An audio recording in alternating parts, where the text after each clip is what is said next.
Hello viewers, আসসালামু আলাইকুম। আমি doctor Rojina Akter Nilu, consultant homeo health care lecturer, Dhaka homeopathic medical college. আজকে যে টপিকসটি নিয়ে আপনাদের সামনে হাজির হয়েছি তা হচ্ছে পর্ন ভিডিও, পর্ন আসক্তি। আসলে পর্ন আসক্তি কী? কোনো আসক্তি ভালো হতে পারে না। সে যে আসক্তিই হোক না কেন খারাপ, পর্ন আসক্তি আরও বেশি খারাপ। পর্নের ক্ষেত্রে প্রথম দিকে দেখা যায় যে এটা একটা ভালো লাগায় কাজ করতে থাকে। আস্তে, আস্তে এটা আসক্তিতে পরিণত হয়। আসক্তিতে যখন এটি পরিণত হয়ে থাকে তখনই সেই ক্ষেত্রে এটি মস্তিষ্কে খুবই খারাপ একটি প্রভাব ফেলে। যা কিনা একজন মানুষের শরীরে বাজেভাবে প্রতিফলিত হয়। অর্থাৎ তার যেকোনো কাজকর্মের ক্ষেত্রে তার মধ্যে একটা বিরূপ প্রতিক্রিয়া রয়েছে। তার সাথে তার মাঝে প্রভাব পড়ে। ফলে আসক্তি কিভাবে আপনি বেরিয়ে আসবেন?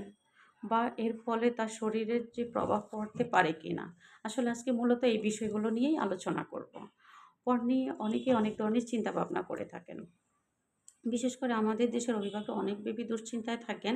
তারা মনে করে থাকেন যে তাদের যে সন্তান রয়েছে, মূলত বয়ঃসন্ধিকালে সন্তানেরা পণ দেখছেন কিনা বা এতে আসক্ত হচ্ছেন কিনা। এরকম দুশ্চিন্তা প্রায় সকল অভিভাবক করে থাকেন এবং এখান থেকে তারা কিভাবে বুঝবেন যে তাদের সন্তান পণ দেখছেন কিনা বা আসক্ত হচ্ছেন কিনা বা পণ আসক্তির কারণে তাদের জীবনে কোনো বিরূপ প্রতিক্রিয়া সৃষ্টি হতে কিছু না বা কোনো প্রভাব ফেলছে কিনা। এই বিষয়গুলো আসলে প্রত্যেকেরই জানা দরকার। আমরা বোধ হয় প্রতিটি মানুষ যখন ছোট থেকে বড় হয়, এই সময়টা যে হয়, শারীরিক যে পরিবর্তন দেখা যায়, হরমোনাল যে পরিবর্তন আসে, এটা কিন্তু খুবই গুরুত্বপূর্ণ একটা বিষয়। এই হরমোনাল পরিবর্তনের কারণে নারী পুরুষ উভয়ের শরীরেই পরিবর্তন আসে। বাহ্যিক পরিবর্তনটা আমরা সবাই দেখতে পাই, কিন্তু ভিতরে একটা পরিবর্তন আসে। এই পরিবর্তনটা দেখা যায় না, বোঝা যায় না। অথচ শরীরের মধ্যে একটা জ্বর বয়ে যায়। আর এই বয়ঃসন্ধিকালে যদি কিশোর-কিশোরীদের সেক্স এডুকেশন সঠিকভাবে দেওয়া না হয়, সেই ক্ষেত্রে তারা ভিতরে কৌতূহল কাজ করে। ওই কৌতূহলের কারণে অনেকেই বিভিন্নভাবে বিভিন্ন জনের কাছ থেকে শিক্ষা নিয়ে থাকে। আমরা এটাকে যৌনস্বাস্থ্য শিক্ষা বা শারীরিক শিক্ষা বলে থাকি। যদি এটা তাকে সঠিকভাবে দেওয়া হয়ে থাকে, তাহলে সে ভালো থাকে। না দিলে তার ভিতরে কৌতূহল কাজ করে। এই কৌতূহলের কারণে অনেক সময় সে এমন কোনো জায়গা থেকে সেক্স এডুকেশন গুলা নেওয়ার চেষ্টা করে বা নিয়ে থাকে, যেটা সে নিজেও বুঝে না আসলে ওই জায়গাটা তাকে উল্টা আরো ধ্বংসের দিকে নিয়ে যাচ্ছে। অনেকেই মনে করে থাকেন পর্ন অথবা সেক্স এডুকেশন এক পর্ন একটা সেক্স এডুকেশনের একটা পার্ট। না, আসলে এটা পার্ট না। কখনোই পর্ন সেক্স এডুকেশনের জায়গা হতে পারে না। বরং সেক্স এডুকেশন মূলত বোঝানো হয় পর্ন দেখলে, আসক্ত হলে বা কারো মধ্যে যদি আসক্তি থেকে থাকে, সেই ক্ষেত্রে এটা শরীরের মধ্যে কী ধরনের শারীরিক মানসিক প্রভাব ফেলে। বাজে প্রভাব ফেলতে পারে তা আপনার মধ্যে এবং কিভাবে আপনি এটা থেকে বেরিয়ে আসতে পারবেন বা এর ফলে কি, কি ক্ষতি হতে পারে, এই নিয়েই সেক্স এডুকেশন মানে আপনাদের শিক্ষা দিয়ে থাকে। পর্নের ক্ষেত্রে আমরা সবসময় বলে থাকি যে পর্ন কখনোই কারোর দেখা উচিত নয়। কেননা পর্নে তি স ভালো না, এটা একটা কাল্পনিক বিষয় দেখানো থাকে, এটার সাথে বাস্তবের কোনো মিল নেই। এবং যখনই একজন কিশোর-কিশোরী পর্ন দেখছে এবং তাদের মধ্যে একটা অবাস্তব ধারণা তৈরি হচ্ছে, তাদের স্বাভাবিক আচরণ চেঞ্জ হয়ে যায়। তাদের মেজাজ খিটখিটে হয়ে যায়। তারা কারো কথা শুনতে চান না, বড়দের সম্মান করতে চান না, এমনকি অনেকের খাবারের প্রতিও অনীহা চলে আসে।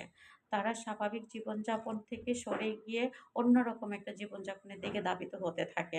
তাদের লেখাপড়ার প্রতি অনীহা চলে আসে। তাই পর্ন কখনোই সেক্স এডুকেশন হতে পারে না। বরং পর্ন দেখতে, দেখতে আপনার শরীরে ক্ষতিকর কোনো প্রভাব পড়তে পারে। যারা অতিরিক্ত পর্নে আসক্ত, তাদের ক্ষেত্রে দেখা যাচ্ছে যে অনেক সময় আত্মহননের বিষয়গুলো দেখা যায়। আস্তে, আস্তে সে নিজেকে গুটিয়ে নিতে শুরু করে। অর্থাৎ পণ্যের ক্ষতিকর দিকগুলো কিন্তু অসংখ্য, যা বলে শেষ করানো যাবে না। এতক্ষণ আমরা বয়ঃসন্ধিকালের ক্ষতিকর দিকগুলো সম্পর্কে বলেছি। আসলে দাম্পত্য জীবনে কি পর্নের কোনো ক্ষতিকর দিক থাকতে পারে? অনেক ক্ষতিকর দিক রয়েছে। যারা পর্নে আসক্ত হয়, যারা মনে করে থাকেন যে পর্ন একটি বাস্তব জিনিস, আসলে তা না। তারা কাল্পনিক এর সাথে বাস্তবতার সম্পর্কে মেলাতে যায়, তখন কিন্তু সে অসামঞ্জস্যতার মধ্যে পড়ে যায় এবং স্বামী স্ত্রী উভয়ের মধ্যে একটা সমস্যা তৈরি হয় এবং দাম্পত্য কলহ তৈরি হয়। অর্থাৎ পণ যেমন একদিকে কিশোর কিশোরীদের ক্ষেত্রে প্রভাব ফেলছে, তেমনি প্রাপ্তবয়স্ক নারী পুরুষের দাম্পত্য জীবনকেও নিয়ে যাচ্ছে অনেক খারাপের দিকে। তাই আমাদের সকলকে অবশ্যই সচেতন থাকতে হবে, আমরা যেন পণ থেকে বিরত থাকি। পণ কখনোই ভালো কিছু বয়ে আনতে পারে না। তাই আমাদের অবশ্যই চেষ্টা করতে হবে পণ থেকে বিরত থাকার। পর্ন কখনো সেক্স এডুকেশনের পার্ট না। বরং পর্ন দেখলে কি ক্ষতি হতে পারে, সেক্স এডুকেশনগুলা আপনাদেরকে সেই শিক্ষাই দিয়ে থাকে, সেই সম্পর্কে ধারণা দিয়ে থাকে। তাহলে অবশ্যই পর্ন দেখা থেকে আমাদেরকে বিরত থাকতে হবে, পর্নকে না বলতে হবে। আল্লাহ হাফেজ।